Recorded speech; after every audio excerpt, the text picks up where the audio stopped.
This week, we're going to jump into all things expansiveness of our lower body. And so we're going to jump back really quick into the first exercise that we did last week with our arms, just as a little review. And this week, we're going to focus on the legs. So I'm going to have Caroline lay down, supine on her back.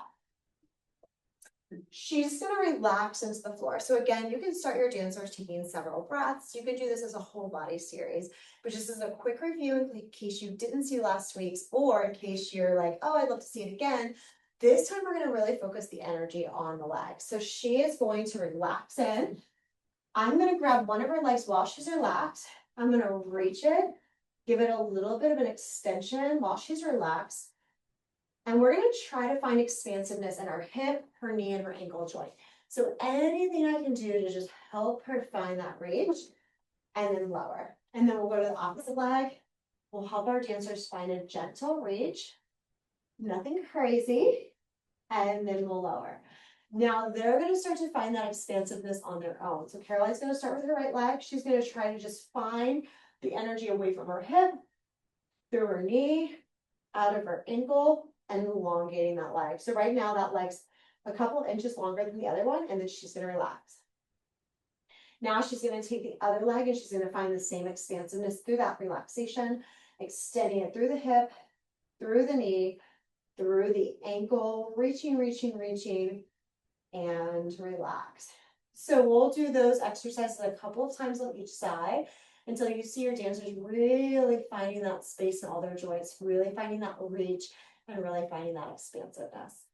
For exercise number 2, we're going to use sliders. And so our dancers are going to start from a plank position. They're going to put the ball of their foot about middle of the slider, because we're going to use the slider to go forward and back.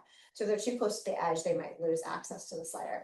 So Caroline's going to plant the slider, her feet in the middle of the sliders.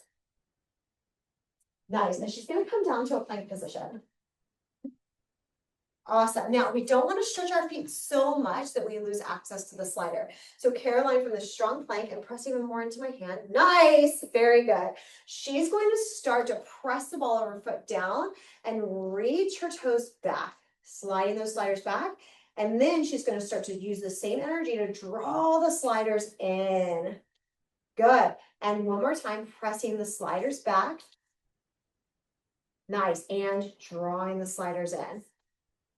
And so what we want our dancers to do, or we want them to find that reach through all the elements of their legs. As they're pressing the sliders out, we're going to try to reach farther through the crown of the head, through the balls of the feet, lots of opposition energy reaching away. And as it comes back in, keeping the energy of the crown of the head out as the toes draw in and release.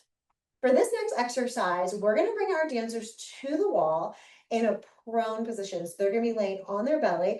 We're going to plant the head right as their hands are stacked. So forehead on the hand, hands are stacked. We're going to reach the feet in first position turned out.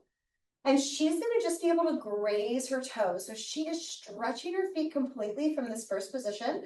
And she's just grazing her toes on the wall. Now, from here, she's going to brush one leg up into a dégagé position. Awesome. Now, as a dégagé, the foot is going to find space between the wall, right? And so because of that length up, it kind of pulls that foot away from the wall. Now, I want our dancers to find expansiveness, which means I want them to start to reach the toe back until they can reach the wall of the toe. So now all of her joints expanded in order to make that happen. Now she's going to trace the wall, with her toe all the way back down to where she started. Now she's going to take her opposite leg. It's going to brush up into dégagé. It's a little bit of space here. Now she's going to reach it back, expand those joints, expand the legs, and start to draw down. 4, 3, 2, 1. Awesome. And so that'll help our dancers find where they think their dégagé is, and can they find additional space from that moment? And that'll help them in those growth moments for extensions on stage. And even these little movements, like that little movement, it helps our dancers find an extra inch, an extra 2 inches when they're going into arabesque or when they're going into extensions on stage, because now they know that they have more expansiveness in their joints than they originally were working with. In this exercise, we are going to talk about expansiveness in the joints again, and we're going to come from a tendu position. So Caroline's going to do a turn out first position tendu. She's gonna brush into her tendu placement. Yes, good. She's gonna lift into a small dégagé. Now from here, her tendu was about here. I'm gonna have her reach her dégagé as far as she can until she can touch the floor. So reaching and touching. So she grew about 2 inches in that tendu, and then she's gonna draw the foot back in. Awesome. Now she's gonna reach out to her tendu again. Nice. Now she's gonna dégagé up. Now extending and planting the tendu back farther than she started. Again, 2 more inches of growth in her tendu and bringing it back in. This is a great exercise devant, occiput, and derriere because it allows your dancers to keep that hip alignment, but really feel how much space that they have. And it brings a lot of awareness in to what they're really working with and the level of expansion that they can utilize in their movement. In this exercise, we're going to be talking about expansiveness of the joints to continuously grow even when we're going down into a plie. So I'm going to have Caroline lie supine. Awesome. Planting the feet parallel above the hips, just a little space in between. We're going to plant this balance board right on her legs. Now, you can use 2 blocks. You could use 1 yoga block between the 2, but we're going to plant the board. Now, I think we're a little perfect. That is perfect. Now, she's going to go into a plie. As she does, I want her to stabilize the balance board exactly where it is. So a tiny little plie. Nice. Yes, keep it lifted, keep it lifted, keep it lifted. Now I want you to press through even more. So where was my hand before? I want you to press the board back to me. And now I want you to push me even farther.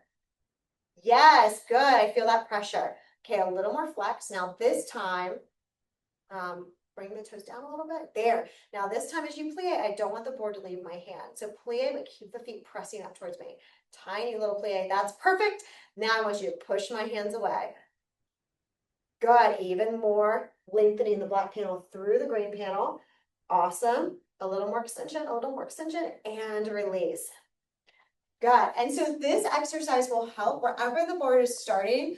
You want to have our dancers press that black panel through the green panel to expand more in the knees. A lot of times when we go into a plie, our dancers sink versus keeping that intentional lengthening going. So when they plie, they're still growing up versus that sink into the movement. Or when she's parallel, growing as I plie versus sinking down as I plie. And so this will help really align the dancers, but then when they stretch, instead of going back to where they started, we want them to stretch even more, expand completely through those joints. So these were the exercises for our expansion in our lower body. Next week, we're going to get started in our spine, and we're going to draw into like, okay, how can we really lengthen the spine in our upper body, not just our arms, right? To really feel like our movement's longer, like our movement has deeper quality. So we look forward to seeing you there.